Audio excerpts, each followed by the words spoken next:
who could dethrone her. Sarah Kaufman had a good chance to do it, and it just looked like par for the course for Ronda Rousey in that fight.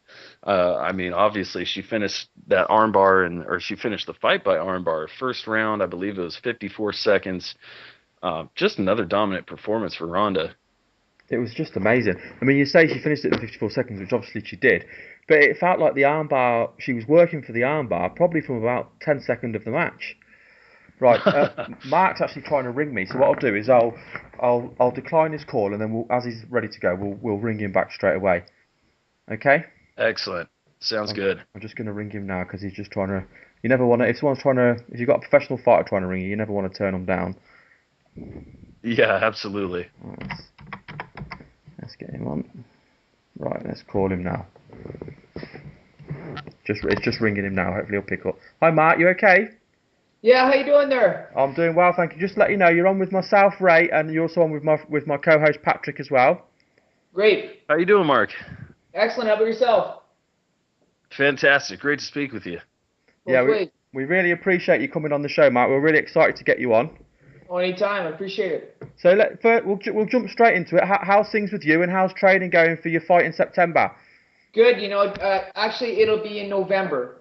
Oh, I'll be on the Montreal card with GSP and Condit. okay. Yes, the training's going well. Just really getting back into shape and ready to go. I'll probably start in September, heading down to Chicago with Jeff Curran every other week. But right now I'm in London, Ontario, Canada, training. I'm looking at the stats on Sherdog. Is it right that you're fighting Pablo Garza? Yes. And how do you feel about fighting Pablo Garza? It's a good fight. I feel like my back's against the wall a bit. So, there's not a lot of choice in who they give me. So the first name they gave, I'm jumping all over it. He's a dangerous opponent with his height, but I'm going out there to really make a statement in this fight and put him away. Talking about a dangerous opponent with height, I think the last one I remember you fighting that had the big height advantage was George Roop, and I think it's fair to say that fight went quite well for you. Yeah, if they all went that quick, I'd be pretty happy. But yeah, exactly. With my hand speed, I think I do well with tall people because I feel I can get inside very quick and without them being able to use their reach.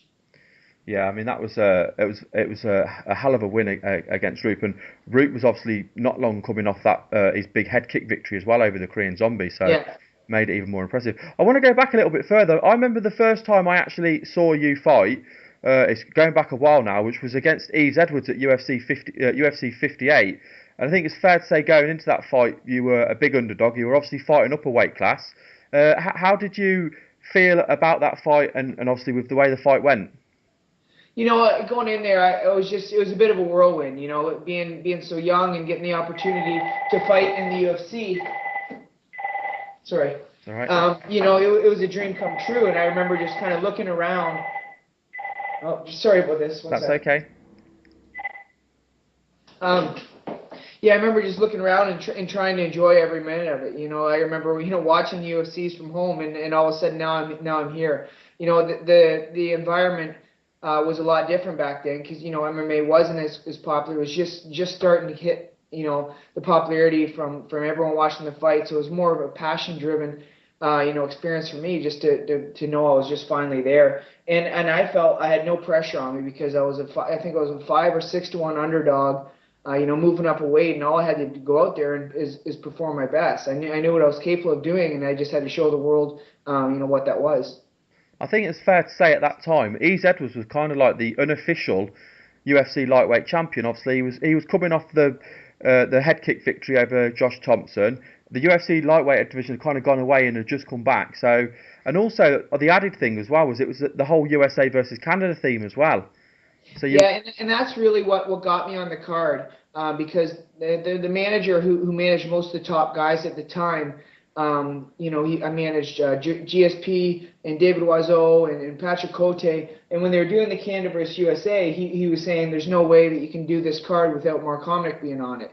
Just because I'd been I think I was about an 8-time Canadian champion at the time at featherweight, but they felt like the card couldn't go, they wouldn't be showing a true representation of what Canada had to offer without me on it. So it was lucky, it was an honor, for me to be able to fight for Canada, I guess, as it was. I bet it must have been nice having someone like that fight in your corner as well to actually pushing to get you onto the card.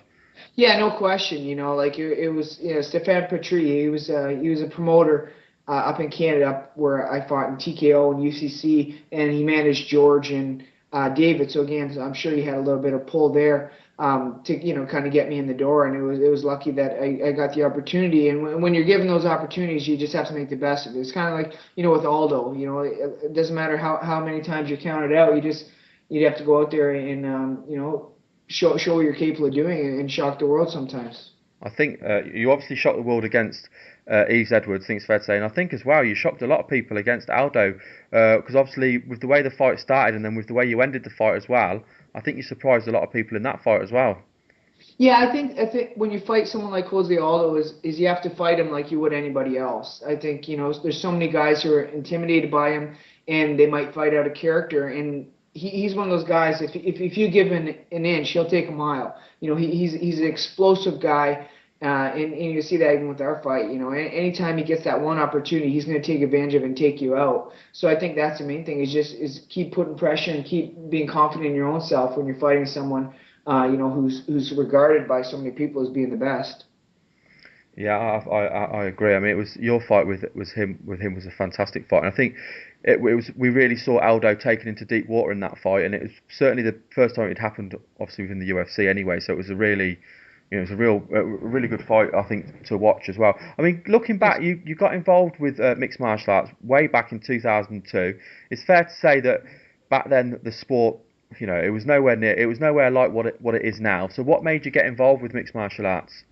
When I was 13 years old, my grade 9 gym class went to a local martial arts studio, and right away I knew this was the sport for me. I knew I had to be involved with it, and I went back that night and signed up. And within 2 weeks, I was competing in local tournaments, in different martial arts. So it was something I was just right away I was driven towards. And I luckily had a few mentors growing up, like watching. They were competing in the local tournaments. I was like Carlos Newton. And I just, kind of followed in his footsteps there. But it all changed, when I met Shawn Tompkins, because he was the guy who really put it together and made, my dreams reality. Obviously, yeah, you've obviously mentioned Shawn Tompkins, so we'll talk a little bit about about training with Shawn. What was it like then actually working with Shawn, who's obviously someone who's got such a big reputation within the sport, and obviously who's taken you onto another level? What was it like working with him and working with his camp? He definitely has an aura about him. I remember the first time I walked in the gym, he was a guy. You just had to meet him once, and then you knew that you had to be involved with this guy. And he had that special ability to be able to reach so many different people in so many different ways. He knew how to handle each fighter individually. Like he didn't treat everyone the same, and he knew what you needed. And he brought that out in training and as well as in life. He was the best man at my wedding, so he was definitely more than just a coach to me. He's definitely a real mentor, and he was the reason why I really got to follow my dream. There's no question there. He led by example. Yeah, he was certainly somebody that was well respected and loved, within the sport of MMA and with what he did. Not necessarily for what he did for like you say, for some of the fighters present, but just for what he did for the sport as a whole. He'll always be remembered. Looking over some of obviously the organisations you fought in back before the UFC and WEC. Obviously, one of the biggest organisations you fought in Canada was TKO. What was it like fighting under the TKO banner? Because I think, am I right in saying they're one of the biggest organisations in Canada? Yeah, it's not around anymore, but yeah, it was huge. And looking back, it was something special. Because if you break down the champions in each division, it was myself at 145, Sam Stout at 155, George St. Pierre at 170, David Oiseau at 185, and Patrick Cote at 205. It's a So hell of a lineup.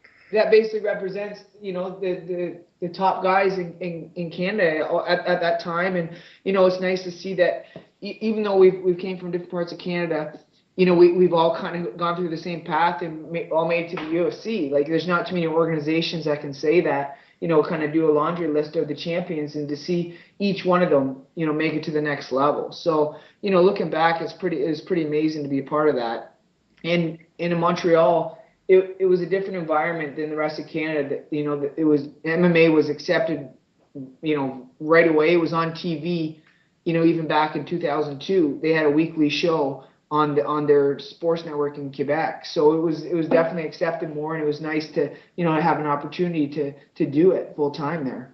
I think it's worth noting as well, all those names you just mentioned, obviously including yourself, apart from Sam Stowe, who's obviously is still active and has had success in the UFC, all of them went on to fight for a title in the UFC as well. So that Yeah, says a I hell of guess a lot about TKO. Yeah, I guess I didn't realize that. Yeah, I guess like they went to the highest level.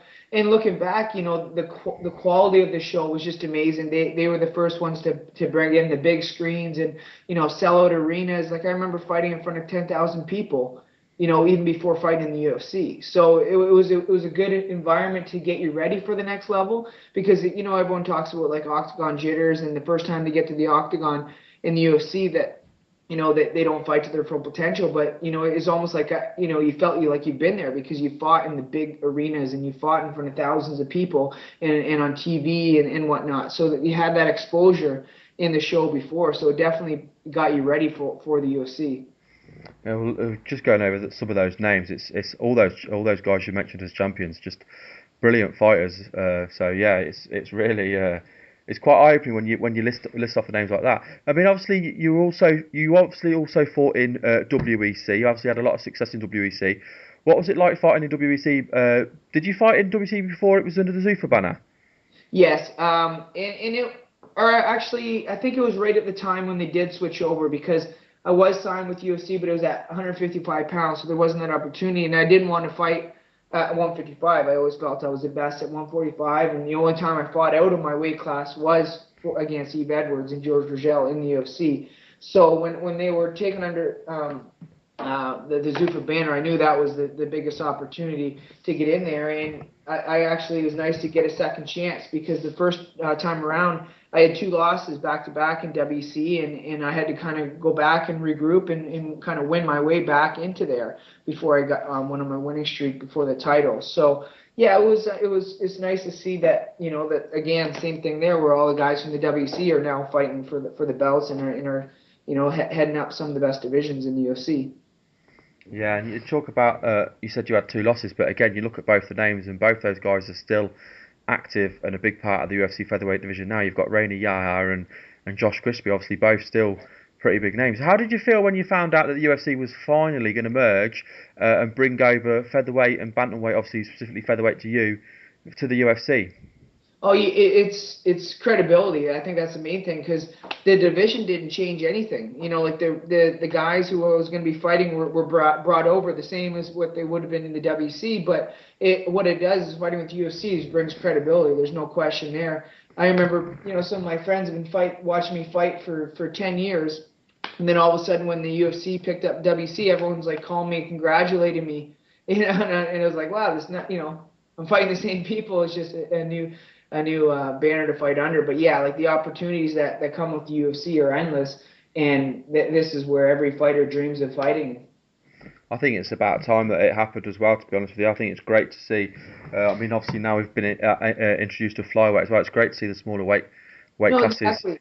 And that's the thing. Like the UFC, it takes time, and that's the biggest thing is, I know like some people would like to see the women's division or even a 115, but again, you can't just all of a sudden start the division. Like it needs to be some depth, and it takes time. So I think that's the UFC is great at is they don't rush into anything. They make sure that everything's in place.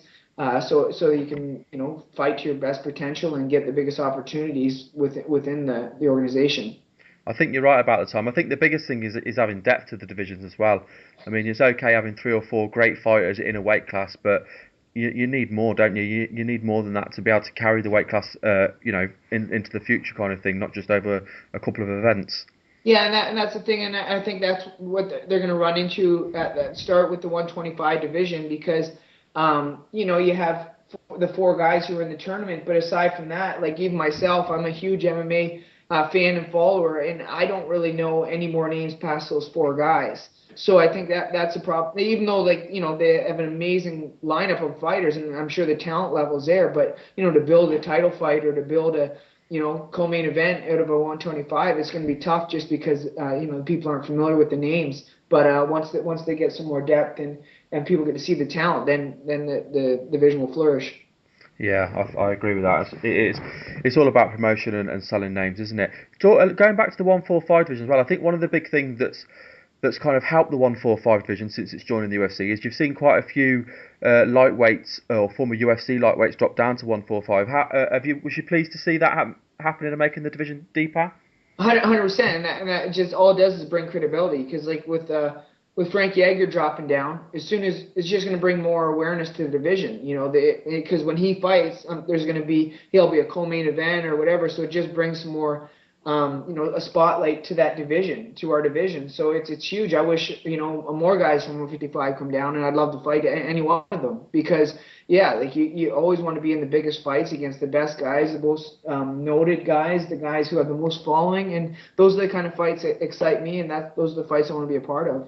Talking about fights that excite you, is there anyone that's not in the UFC 145 division at the minute that you'd like to see join? You'd like an opportunity to fight? Because I think it's fair to say there is some big names that are still not in the UFC 145.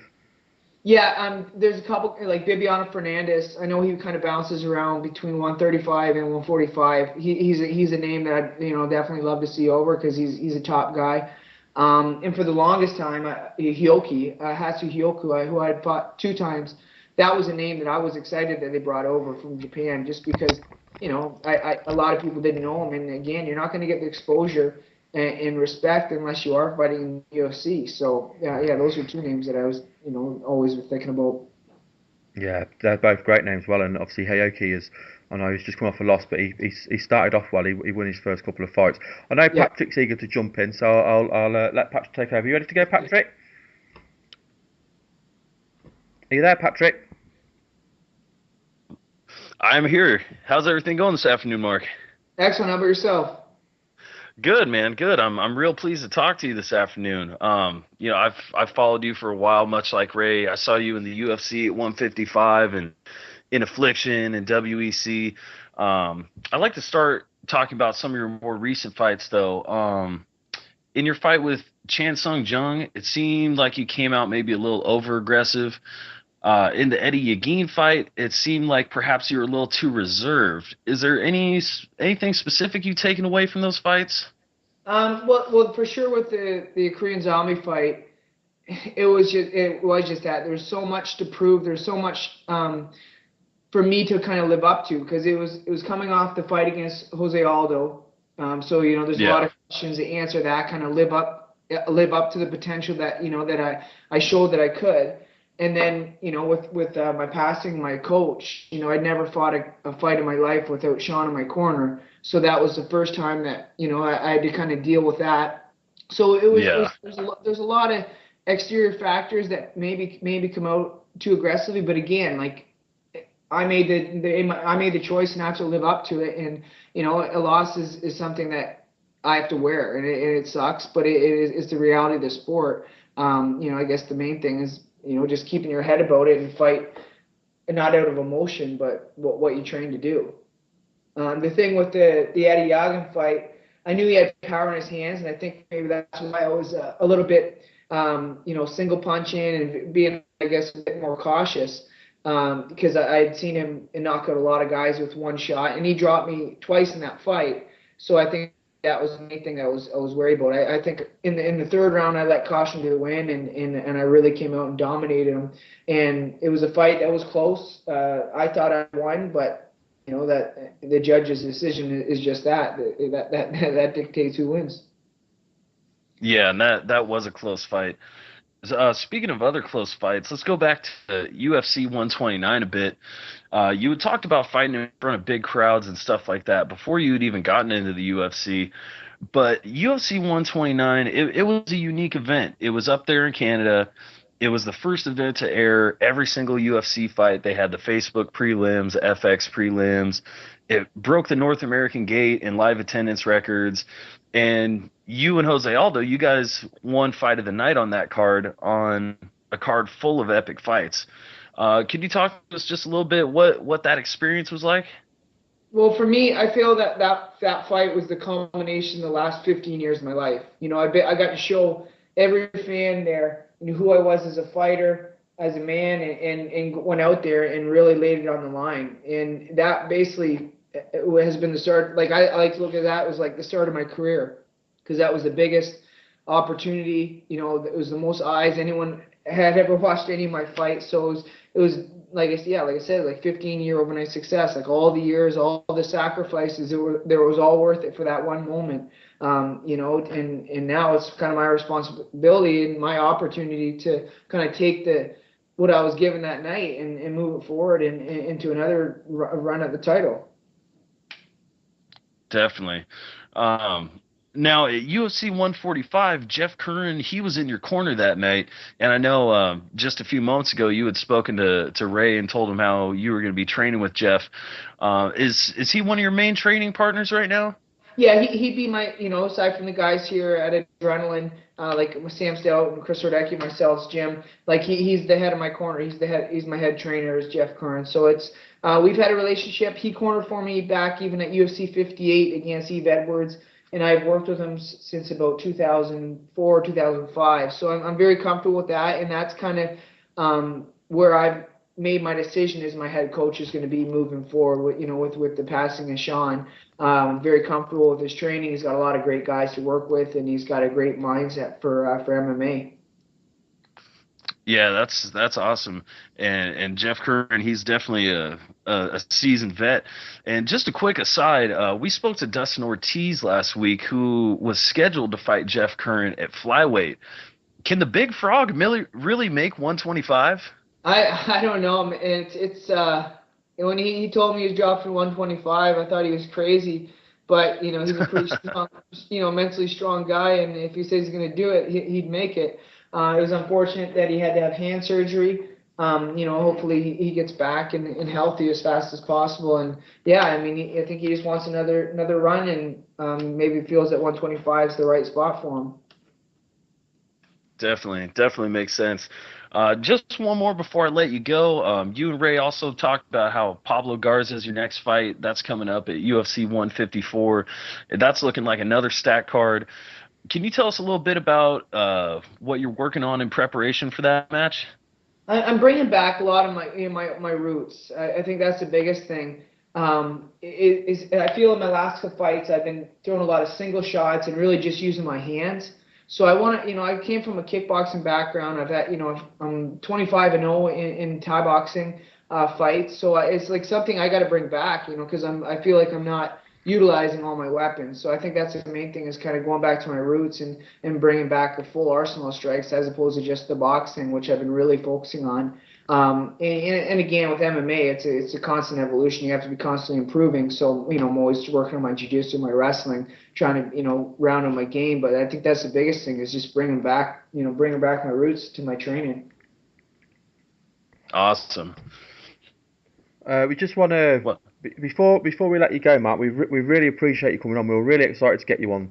Oh, no Get problem. you on this show. Before we let you go, is anyone you'd like to give a shout out to? Any friends, family, sponsors? Just to give a shout out and say hello to. Yeah, just all my sponsors: Zions, Head Rush, Echo MMA, and Dinero Sports Marketing. All my training partners at Adrenaline and Team Tompkins, and yeah, those are the family and the roots that I have, especially with Jeff Curran and Team Curran as well. Another shout out, we're doing a Shawn Tompkins Memorial Golf Tournament this weekend on Sunday, so I think that's the main thing is carrying on his name and carrying on his legacy, and that's the way we do it is continually doing things like the golf tournament that we're doing.